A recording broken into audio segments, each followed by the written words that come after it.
Welcome to a healthy living video blog at workoutmaster.com. This is Ruben. And you know Aram. Absolutely. Today we're going to talk about non-foods. You'll be probably wondering what a non-food is. So we're going to explain it to you. Let's tear this one apart. Ruben, what do you think what non-food is? Basically anything that you can consume that does not provide any form of nutrition. It could be detrimental to your health, or it can actually help you displace nutrients away from your body, making it harder for you to have your daily nutritional requirements.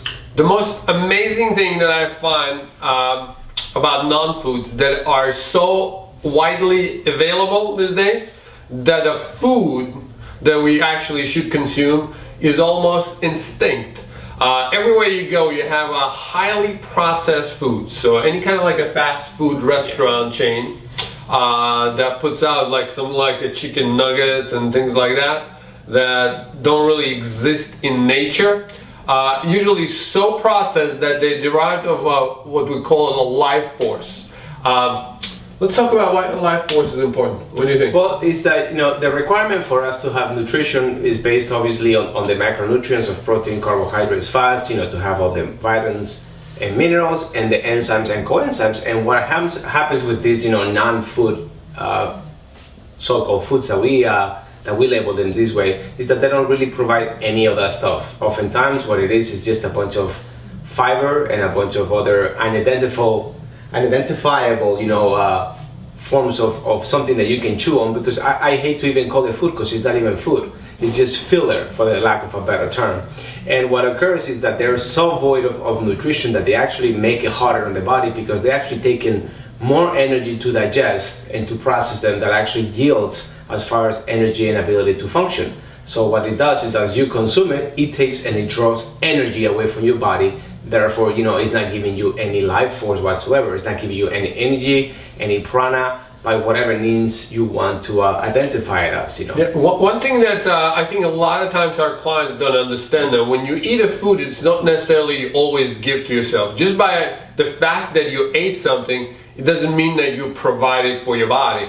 A lot of times, let's say if you drink a Coca-Cola or like a soft drink, it's so derived of a life force or anything good to it, so your body actually have to give something away in order for process that food. Absolutely. Non-food. So basically what you end up having, instead of putting something extra in your body so you can have energy and rebuild your cells and everything else, you actually take away from your body.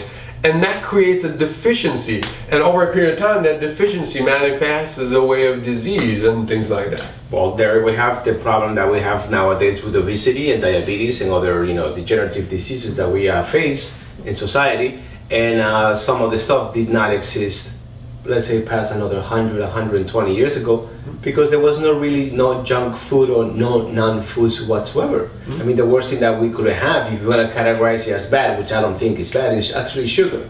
Sugar is very often needed for the cells to function. But when you eat it in such a deteriorated state and so processed, actually that's when, it wreaks havoc in our health.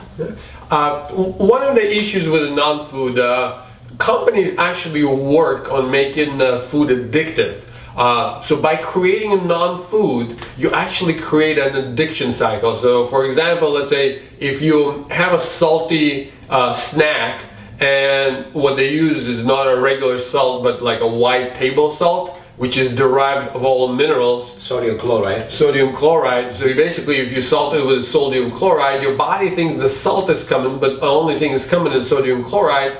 So your body actually wants the minerals, so you're going to start eating even more. Yeah. And that is contributing to this widely available non-foods around you. And unfortunately, this is stuff that I see a lot of times being fed to kids. I mean, this is our future population that is not really not getting good fair head start in their life. Yeah, last year around the time of October or so, we did an episode about salt, and we mentioned that when you ingest good quality salt, you actually bring into your body over 50 minerals and enzymes that are very important for digestion.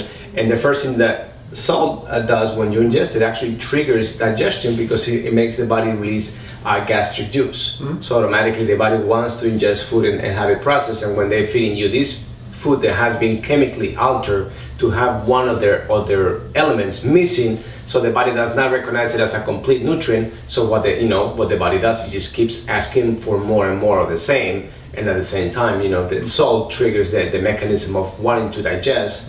So you already have the predisposition to digest plus a non-food, and that creates a vicious cycle that the body cannot stop eating. Absolutely. So guys, be careful with the non-foods. Anything that has packaging, most of the cases has some sort of brand name, unfortunately is very close to being a non-food, if not all of them. Yes.